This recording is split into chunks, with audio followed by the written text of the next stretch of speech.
So the Church of England has stepped in again to make some comments from their most senior bishop. He's criticised Nigel Farage's mass deportation plans, branding them isolationist, short-term and knee-jerk. Stephen Cottrell, the Archbishop of York, said that the Reform UK leader was not offering a solution to the big issues which are driving people to risk the English Channel crossing. Well, let's remind ourselves of what Nigel Farage said earlier this week. The only way we will stop the boats is by detaining and deporting absolutely anyone that comes via that route. And if we do that, the boats will stop coming within days. If you come to the UK illegally, you will be detained and deported and never, ever allowed to stay. Period. Nothing wrong with that. I can now speak with the director of the new English Catholic Substack, Dr. Gavin Ashenden. Dr. Gavin Ashenden, thank you very much for joining me. So I presume you heard Nigel Farage earlier this week. He made a few comments. He slightly went back on one, but he was basically considering other alternatives that were put to him. Do you think that the Archbishop of York is correct in what he's saying? No, and I think there are three reasons for being critical of him. And the first is, if there's any knee-jerk reaction, it's that of the Church of England giving a political opinion that nobody's asked it for. The second reason is that they're not very good at running their own organisation. They can't manage to find a new archbishop and they're hammering members. So they're not very competent at their day job. It's not obvious why we should trust them in the political realm. But the third and most important reason is that the Church of England consists of Christians from right across the political spectrum, left, middle, right, non-attached. And the job of the clergy is to help get them to heaven and say their prayers. You can't do that if you alienate more than half of your constituency because you decided to play politics instead.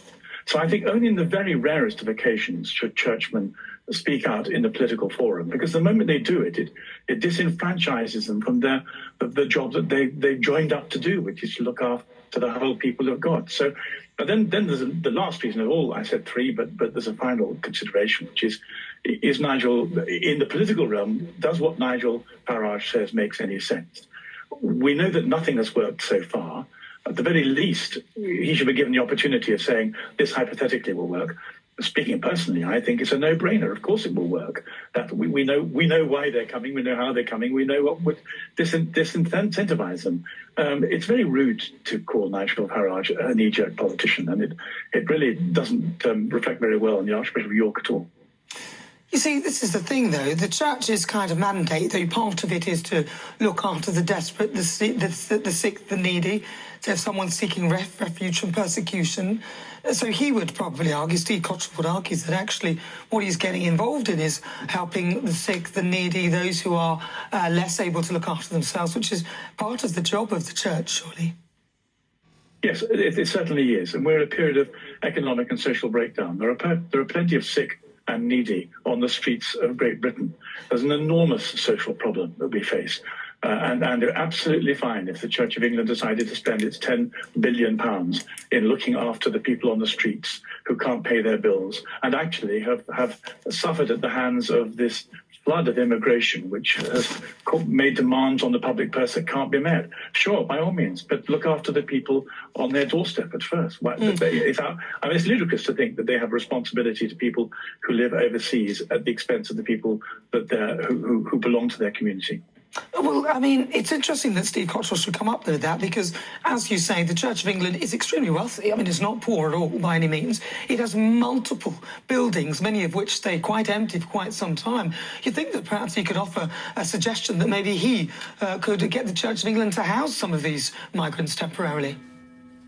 Well, you're quite right. We know that the Church of England has £10 billion, much of it taken from Catholics 400 years ago, but put that in brackets. That's just a little bit of teasing for the moment. But the fact is that the Church of England isn't working very well. And one of the problems we have is that we know that the bishops in the House of Lords are all really very left-leaning. They're basically all socialists. They say they are. Those are their views. But the people in the pews are basically much more centrist, and some of them are even to the right. So they're already profoundly disconnected from the people who pay the bills and turn up on Sundays. It's really institutional stupidity to widen the gap between them and their constituency in the Church of England even further, because they can't resist in expressing socialist views in the political forum that, again, nobody's asked them for. But perhaps he thought that he would kind of look good, and that's what he should be doing and how he should be behaving. But again, I'd love it if you could come on and explain how he could actually physically help rather than just talking. Well, I don't want to say ad hominem things, but I'm afraid I think you're right.